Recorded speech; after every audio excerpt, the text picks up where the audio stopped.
For the record, my name is John Popular.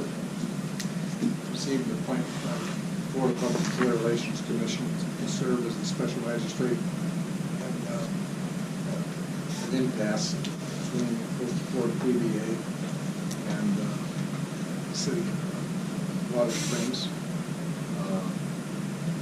Her number on that is Special Master 2016-028. The purpose of this impasse hearing is to hear essentially those issues which the parties have deemed an impasse. And for the record, there were some off-the-record exploratory discussions that we held with both parties, attempt to see if issues could be narrowed, but it became very apparent that just multitude of the issues and so forth, and rigid positions of both parties on some respective issues. Issue being disciplined with just cause. The union's position is that we want included in the contract the requirement that management can give discipline for just cause. The city's position is that they don't want to include discipline in the contract, thereby keeping discipline from being subject to binding arbitration. We had discussions. We are not going to present any testimony, factual testimony on this based upon your rulings, Mr. Popular. What we would just say is that it's critical to morale, and it's critical to the employees to have the city held to a just cause standard for discipline. The city's response to that is that there's no legal requirement for the arbitration term of just cause, and that is a term that the union seeks to include in the contract. The city is opposed to the inclusion of just cause language, the inclusion of discipline and discharge language in the collective bargaining agreement or any of the proposals going through impasse. The city's position is based off in large part a prior PERC decision that we believe, and it's the city's position, that we do not want to relinquish the current process that's in place that we feel is fair for review of discipline and discharge in the city. We understand from what you informed us off the record that, you know, based on your vast experience through the years in this issue, that you have somewhat made up your mind on what your recommendation is, so I won't belabor the point for you other than to let you know that, you know, the city opposes the inclusion of that language. And I believe for purposes of the articles at impasse, the union seeks inclusion of the just cause language in their proposal for management rights language, and that's we stand by our current proposal. In fact, before the hearing's over with, I will include as part of the record the city's last contract proposal in total, so you will see that, and to the extent that we need to make clarifications based on what they're taking to impasse, we'll let you know that. And and basically, if I understood the reason, any discipline, everything to termination. That's where we're at right now, because we're not able to reach any agreement. I would say that we would limit our position to written reprimand, something that goes in a file as opposed to just a verbal reprimand. So written reprimands are up to termination. Yes.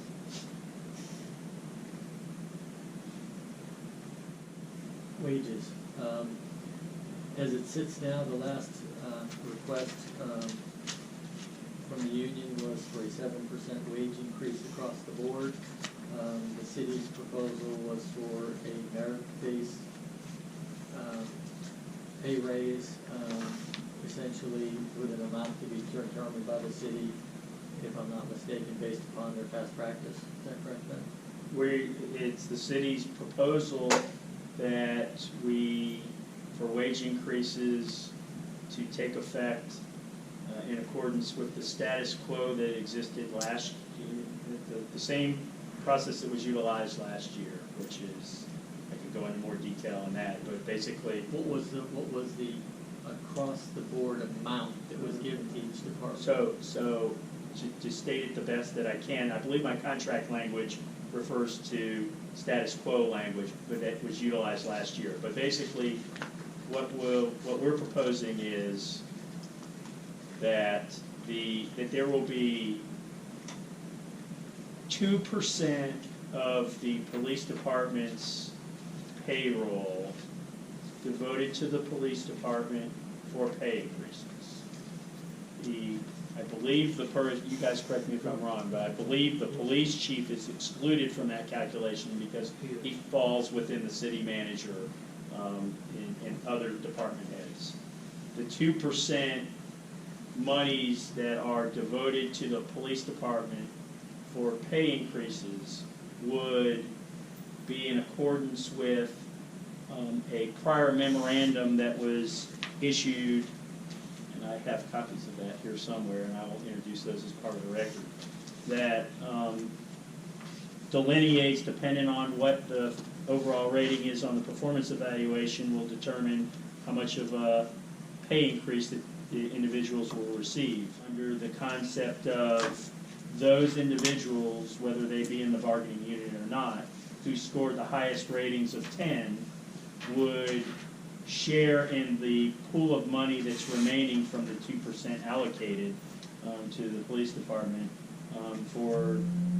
to be distributed to them depending on what their pay rate is in comparison with everybody else. That's the exact procedure that we utilized last year, and if I can find the memo, I will introduce that as part of the record and one of the exhibits that the city will rely on in hearing. 10 is the cap performance rating? Yes. 10 is just a number, it's not a percentage. Yeah. I can pick up and say, to support our position of asking for a 7% raise, I've got some documents that we'll provide you. One is a pay study of local agencies that Officer Phillips did last year. We also have 2 documents. One's the employee termination report showing all the officers that left essentially over the past 13 months. There's 3 other names that need to go on that, including Ron Phillips, who is one of the people that left, as well as the list of eligible voters back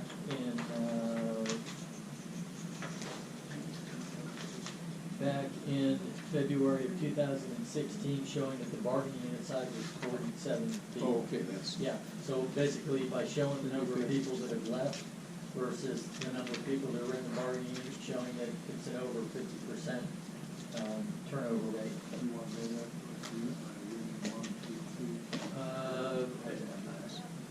Do you have any labels or however you want to do it? We can call it Union 1, that's fine. Okay. Well, I tell you what, because it's essentially all related to finance. I've got make it composite. It's, again, it includes the pay ranges for officers in the area back in 2016.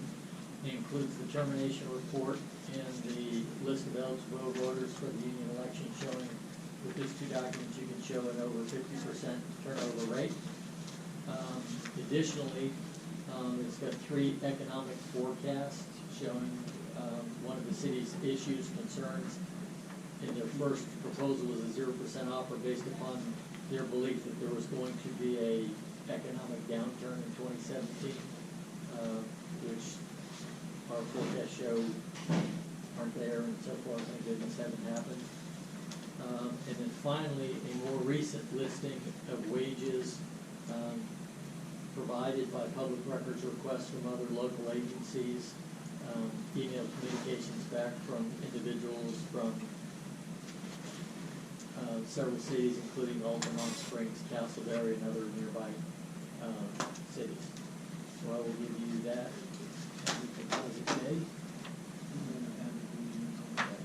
Do you have copies for us? Yes, I do. Thank you. Yep. And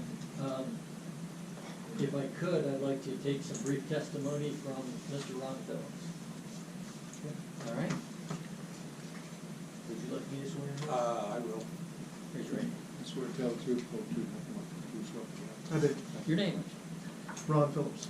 And you were an officer with the police department here in Winter Springs, were you not? Yes, sir. From what time periods? From May or June of 2014 until January 2017. And I'm gonna make you speak up, Okay. because and I'm gonna turn the microphone towards Okay. you. All right, so 2014 through 2017. Correct. The top document that we provided the magistrate shows a wage study, if you will, showing salary ranges for Sanford, Longwood, Lake Mary, Altamont, Toledo, Castleberry, Winter Springs, and Seminole. Did you prepare that document? I did. How did you come up with those numbers? I went to every department in this county and spoke with human resources, and they provided the information to me. Okay, did you also, although it's not listed here, did you also check to see what kind of benefits other agencies were paying compared to Winter Springs? I did. And what was your conclusion based upon what you were told by those city officials in those different cities? The benefits were better benefit packages than what we have right now. For which ones? What are you talking about, cities? Yeah, for which cities? Longwood, Lake Mary, Altamont, and Castleberry. Okay.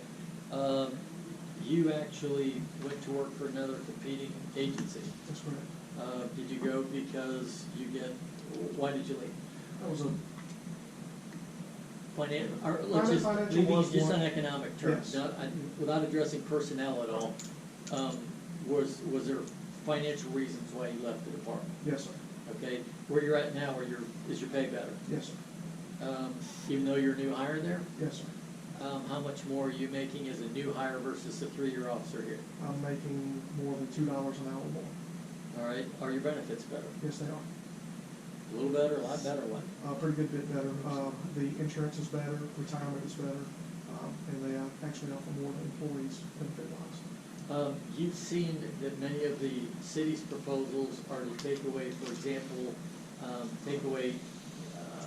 a lot of things like holiday pay, to start charging officers for use of take-home cars on details. You've seen all the things as, you're part of the contract negotiating team we had, correct? That's correct. So you've seen all the city's proposals? That's correct. Okay, you've seen all the things the cities wants to take away from the officers? Yes.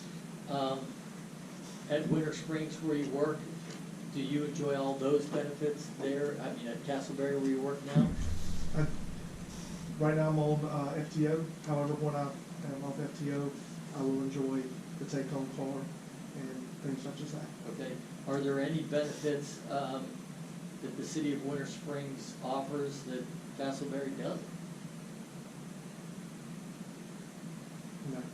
Okay, you got to check in on other agencies. Are there any other agencies in the area that give better wage and compensation packages than Winter Springs? Yes. Which ones? Every one of them.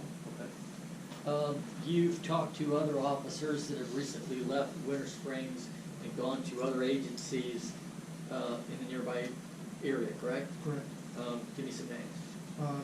Brad Dula, Clark Schneider, Clyde Bell, Eddie Barnhorst, Sam Velasquez, Kevin Chalk, Ken Fry. Okay. You had a chance to talk to them about the agencies they went to. Correct. And for the record, we had 2 of these officers here earlier, but because of the time constraints, obviously, we're unable to present them now. We're not objecting to the hearsay nature of this presentation. We're allowing you to present as you see fit. Have those officers, have any of them told you whether or not the pay and benefits are better where they went? Correct. They have. All of them, some of them? Well, some of them aren't in law enforcement anymore, but the ones that are in law enforcement say the benefits are better. Okay. On that list of officers who have left, your name's not on there. I think that list ends in November or something of this past year of people that have left. You've seen that list, you're not on it. Who else has left since that list was reported? Corporal Kyle Kaufman, Okay, I believe he's left. Joy Schultes, okay, myself, and I'm just really not sure. It's hard to keep up with it. okay. So there were 20, if I'm not mistaken, 25 names on that list, counting a captain, and the captain's not in the bargaining unit, correct? So that would give you 24 plus What's the three? +3, well, let me see the.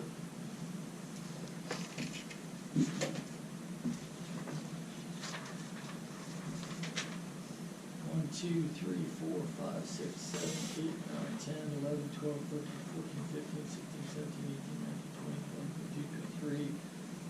Minus the captain is 22, plus 3 more is 25. Schultz was probably yours. Myself, Phillips.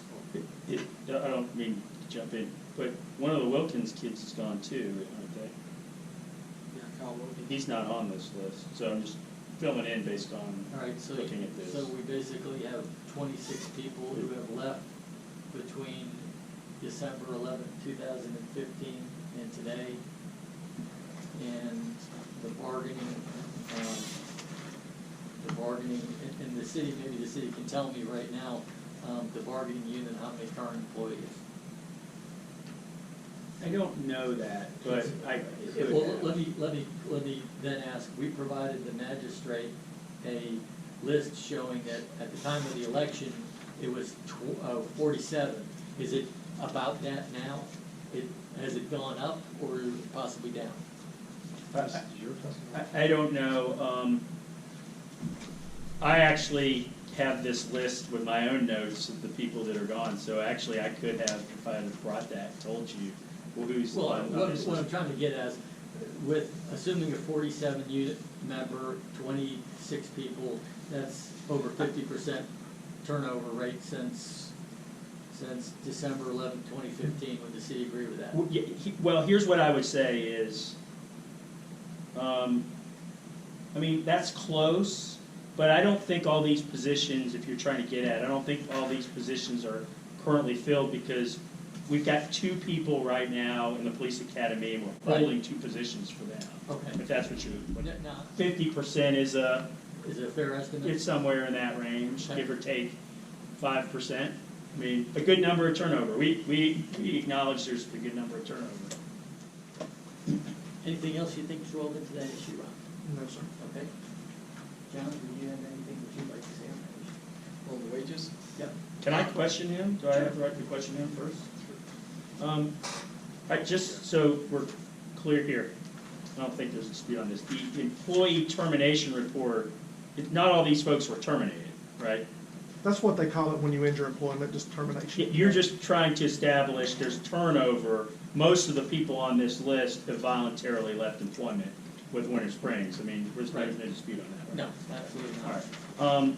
Are you aware, sir, what your total compensation package was with the city of Winter Springs when you were employed with the city? I don't have a dollar amount on it. I know it is more than the base salary of what we have. Well, I'll tell you what, let's do this, since I'm going to introduce this whole thing anyway. So this was a report that was prepared, actually by Casey Howard. This was prepared for the year ending December 31st, 2016. You were still employed with the city of Winter Springs at that time, correct? I'm sorry, what date did you say? I was looking at the. When did you? December 31st? Yeah, you I were was still there, employed.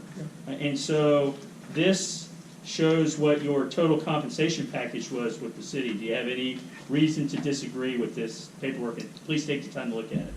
I don't have any reason to disagree with this. Now, one of the things here, if you would go to the right-hand column where it says retirement total, do you see that column? Sure.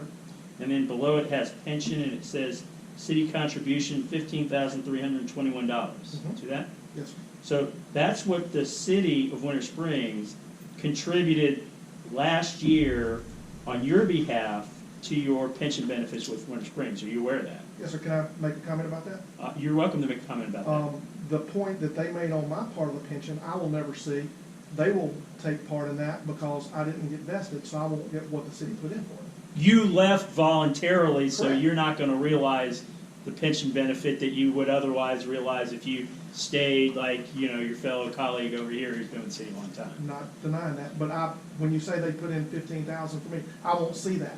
But nevertheless, They will see that. what your testimony was that, well, are you aware that I represent the city of Castleberry? Yeah. Right, so are you aware that the city of Castleberry's contribution, what's their contribution to your pension once that happens? I mean, I understand your 3%. 3%, okay. So it's not anywhere close to the $15,321 that the city of Winter Springs was contributing to your pension benefit, right? Like I said, I'm not gonna see any of that. No, it's not, but I won't see any of that $15,000.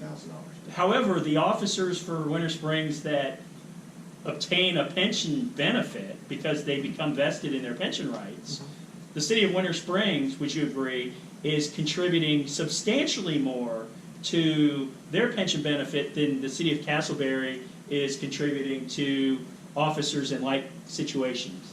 I do not know what percentage this is. So I'm not a math whiz, I'm a policeman, and I don't. Well, okay, so you say, what's your base salary for Castleberry right now? 43 to 44,000.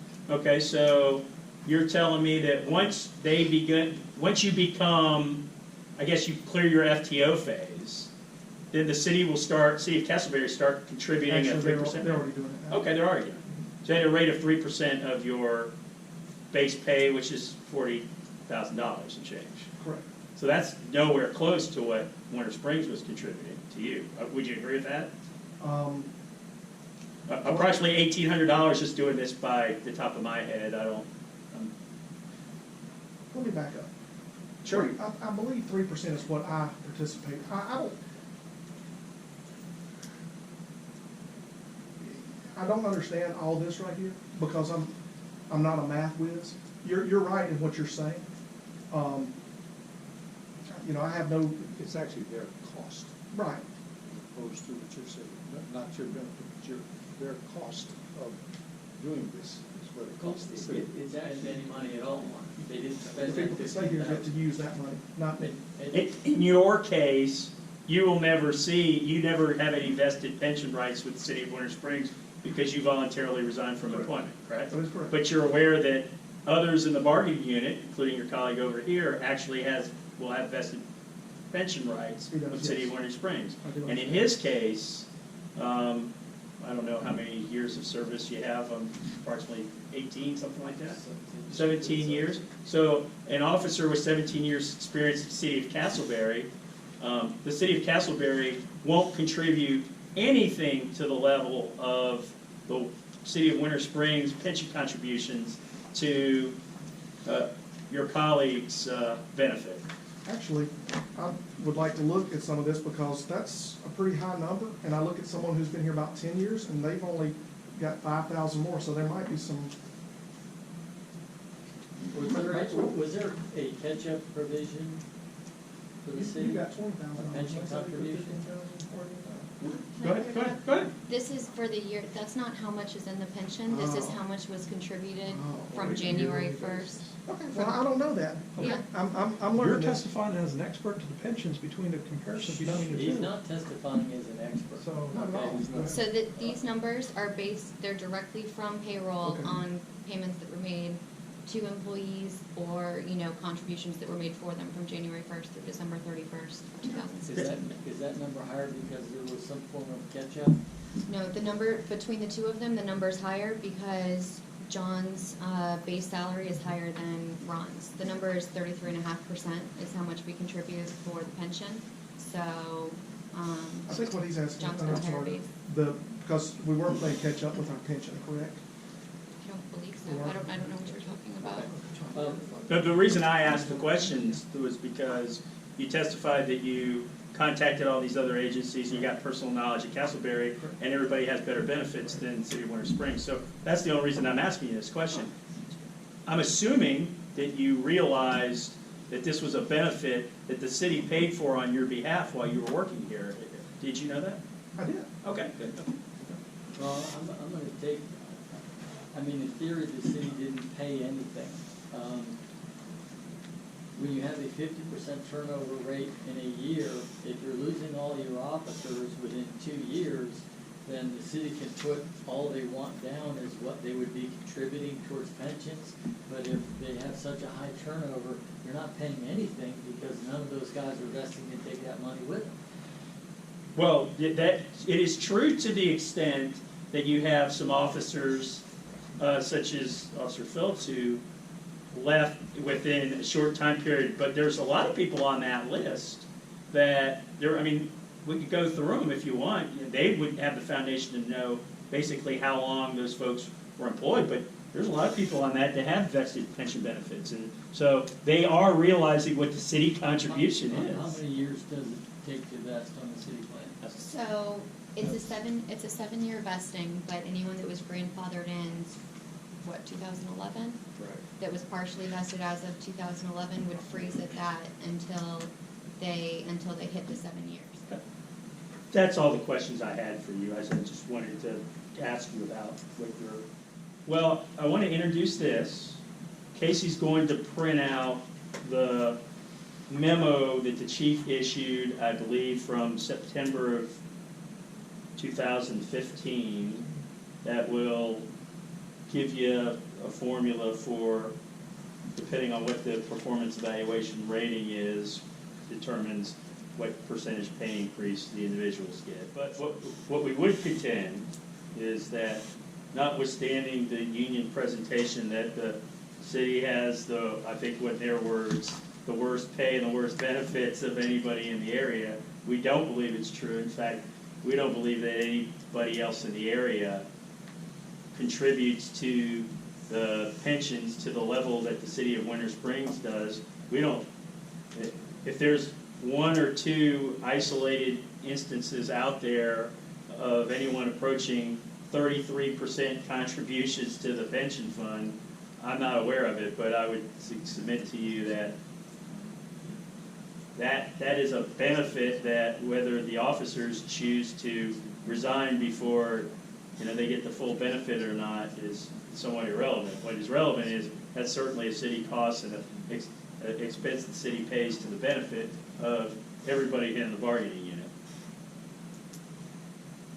And I would add that what's significant to the city here is, first of all, the process that's being utilized in the police department is part of our proposal, and it frankly will be part of the status quo increases they received April 1, is consistent with what everybody else in the city is getting as well. And so, what they're asking for is a substantial pay increase that nobody else in the city is realizing. And secondarily, the other issue here is that you're hearing reference to the massive amount of turnover that the police department is experiencing. But frankly, the city is fully able to replace those positions. The city has been hiring people to fill the positions. Some of the people in the bargaining unit have been leaving for their own reasons, but the current pay range for the city is not interfering with the city's ability to hire people to replace those positions. And so, really from a management standpoint, that's the critical criteria is if the city was so woefully underpaying its officers, and especially at an entry-level position, it wouldn't be able to hire to fill those positions. And what I would submit to you is that law enforcement throughout the nation, and definitely throughout Central Florida, you could go to any of them, and they're having difficulties that filling vacant positions due to factors that are beyond any of our controls, and some of the issues that law enforcement officers such as these two fellows, have to deal with as part of their law enforcement career that generations before didn't necessarily have to go through. So all agencies are having a difficulty filling all of their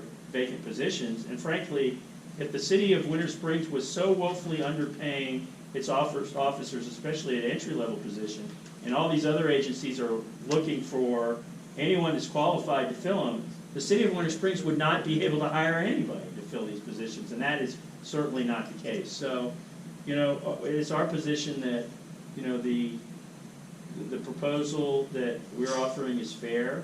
We'd love to give the officers more. No one on our team is saying anything otherwise. We'd love to give them more. We'd hope that by this point in time that we would be able to, and we're hopeful next year that we'll be in a position that we'll be able to do that. But that's, we believe, is appropriate for this year. And with that, here are the, what I'll introduce is, this is a memorandum that explains, depending on what the evaluation rating is what percentage increase they would receive, and the monies left over go to those who get the top rating.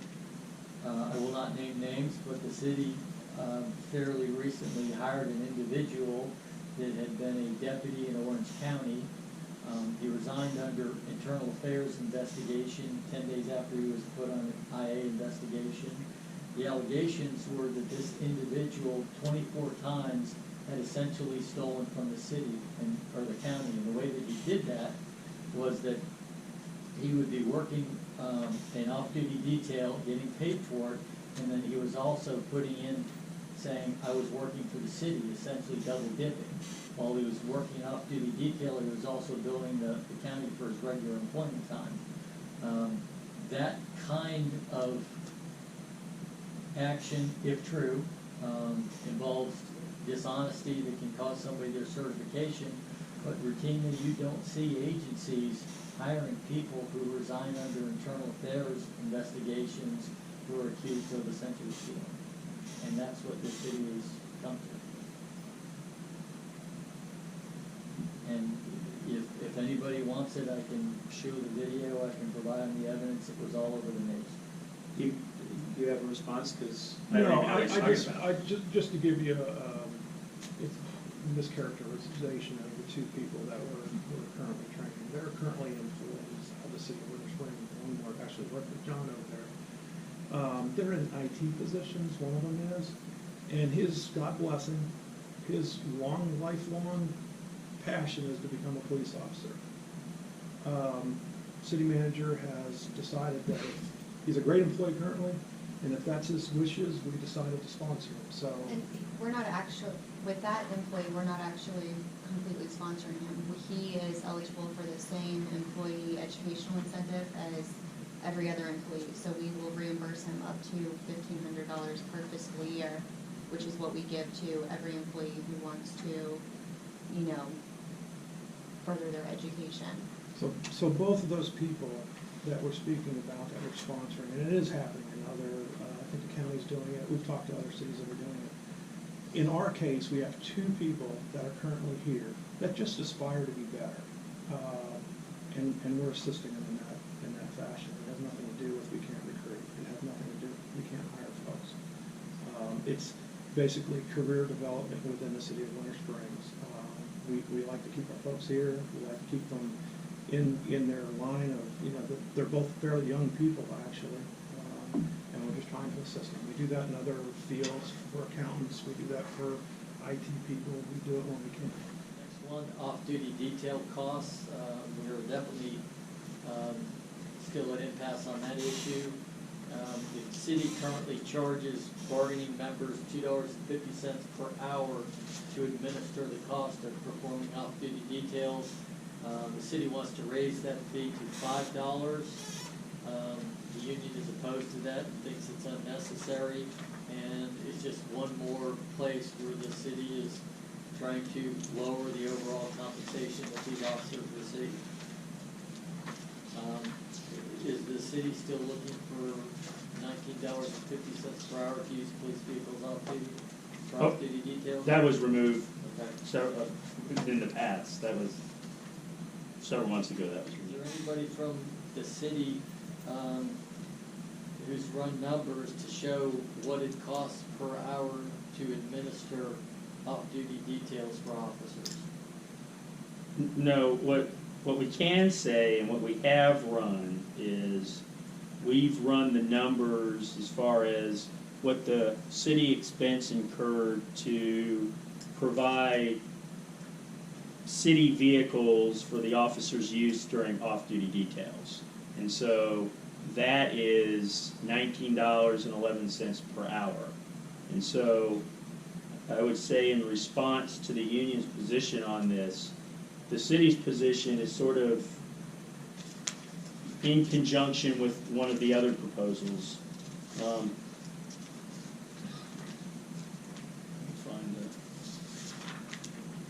It's really in conjunction with Article 8, because here's what I would say that we're willing to do. The city's proposal on city use of city-issued vehicles currently excludes the bargaining unit members from using city vehicles during off-duty details. So we're prepared to withdraw that, which would mean that the bargaining unit members can use the city vehicles when they're on duty. They can use the city vehicles for off-duty details, and they cannot use the city vehicles as take-home vehicles. And so, in conjunction with the off-duty details, what we are asking for is to compensate the city for the $19.11 per hour expense that it incurs by allowing officers to utilize those vehicles in off-duty detail capacity. We're seeking an increase of their payment to the city from $2.50 per hour to $5 per hour, which we say under the circumstances, the city is far from recouping all of its expenses incurred in that regard. And since Sean did the calculations on that, do you have anything to add on that? I think we met behind, in our situation, I don't know what you want to know back there, we've already gone through the numbers. These vehicles have risen since I've just been at Winter Springs. The situation has gotten much more expensive. These cars have risen from $19,000 to in excess of $40,000. As you can see by our generous compensation package, the folks that work on the off-duty details are they're actually the senior staff, and we've looked at the amount of time they spend trying to create these opportunities for these police officers. And I think that we've come to a compromise, and going from 250 to 5 is, again, as Linton says, is more than fair. If I could, the union's position is that, yes, it is a benefit that the city gives. And right now, that benefit is the officer can take that patrol car to the detail, and the officer is charged $2.50 per hour, whether he uses the car or whether he doesn't use the car. We're opposed to the increase because the bottom line is what the city is wanting to do is reduce the benefit the city has always given the officers. Law enforcement officers are not paid much by the hour. Most of them survive paycheck to paycheck based upon what they make on their off-duty pay. And yes, it's a benefit the city's always given. It's a form of compensation, and the city wants to lower that compensation. And they're not competitive now, and there's no reason to take even more away from an officer. And the argument that, well, yeah, but we're giving it to them in the first place, that's true. But there's no justification for reducing pay now. We're not in an economic downturn. They're saying they've admitted that there's difficulty for all agencies to hire officers these days. Makes no sense to pay them either way. What happened several years ago is that the officers were making $24.50 an hour for off-duty details. The police chief went around and negotiated a higher rate on behalf of the officers for those off-duty details. So he negotiated an increase from $24.50 an hour to $32.50 an hour. And in return, he just made an ad hoc decision. We need to recoup some of the city expenses incurred for allowing the officers to utilize city equipment in off-duty details. And so the decision was made that $2.50 an hour would go back to the city. So in essence, what the officers received as a result of the police chief's negotiations was an effective hourly rate increase of $5.50 an hour for those off-duty details. All we're doing now is we're trying to recoup real expenses that the city has. And the city's real expenses for allowing the officers to utilize those vehicles and off-duty details is real, it's a significant expense, and we're only seeking to recoup an extra $250 for the continuation of that practice. At the end of the game, the officers are still in a better position as far as how much money that they make for working these off-duty details than they were, several years ago when the chief negotiated those increases. And so that's the basis for the city's position on that. Yes? Well, the union presented the idea that there was no justification for the increase, and I think the city's justification that we've made clear is that wages have gone up, but the vehicles, the inputs, in your terms, the inputs have doubled. And they're significantly higher than the $5 that we're requesting. So to that point, there's a justification online. In the last 5 years, the inputs have more than doubled, and we're asking for a fraction of the cost back, so that we're cost sharing between the employees and the city. We represent agencies from Fernandina Beach on the Georgia border down to Fort Pierce. I'm not aware of any other agencies that charge officers to use their vehicle on off-duty details. Additionally, Officer Phillips, does the city of Castleberry charge the officers there a fee to administer off-duty detail? Number 7, overtime, holiday compensation time, flex time. Essentially, in a nutshell, the city wants to reduce benefits. The union wants to just keep it the way it is. What is the status quo? Well, I would say that with the city's current proposal, the only change to the status quo that we're requesting pertains to holiday pay. This proposal has had, along the way, over the course of the last 8 months of negotiations, looked differently for both sides. But where we're at now is, number one, our proposal is all payments made to bargaining unit members shall be strictly governed by the Fair Labor Standards Act. That's what we're doing right now. Number 3, flex time. The city retains the management right to require bargaining unit members to use flex time to include, but not limited to, ensuring that bargaining unit members do not go into overtime status in a given pay period. That's the current status quo. The change that we're asking for pertains to holiday pay. Our proposal is, it specifically delineates what holidays will be recognized with the bargaining unit members. To the extent that they work holidays, the city is agreeable to paying them double time. Off the record, during our mediation where we were jointly with you, Mr. Forehand made the statement that that's currently the status quo. I would contest that a little bit. I would say that there are most of the instances where they're paid double time. But I would say, frankly, there are some times that the officers make more than double time on working holidays, depending on if it places them in an overtime status or what have you. And there's some instances where maybe they're only making time and a half. But what clearly is the change is that the city is not agreeable to paying bargaining unit members for a holiday pay when they don't work the holiday. And that is police is different than the other city departments. When they get hired and they join law enforcement, they know that law enforcement operations occur 24/7 around the clock, and they know going into it that they're going to have to work holidays. So the concept of paying them when they're not working, we're opposed to, and that's the basis for it. It's a real expense that the city has on every holiday.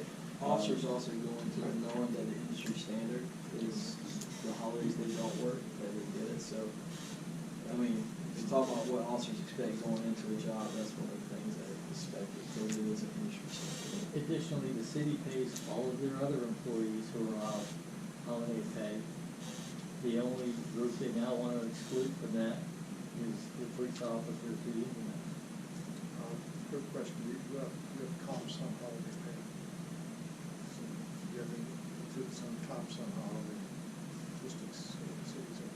No, although I can tell you that, looking at numerous contracts, I'm not aware of probably at least a half dozen that I can think of.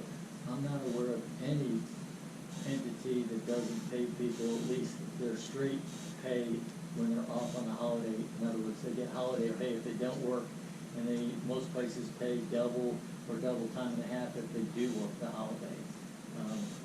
Again, the city has always paid their employees who are off on holiday pay, and that's just one more benefit that they want to take away from these police officers that they give to all their other employees, and they've always given to the police officers. And if I may add, one of the things that the city feels compelled to clean up here is there has historically been a somewhat loose definition in the city's police department on what constitutes a holiday.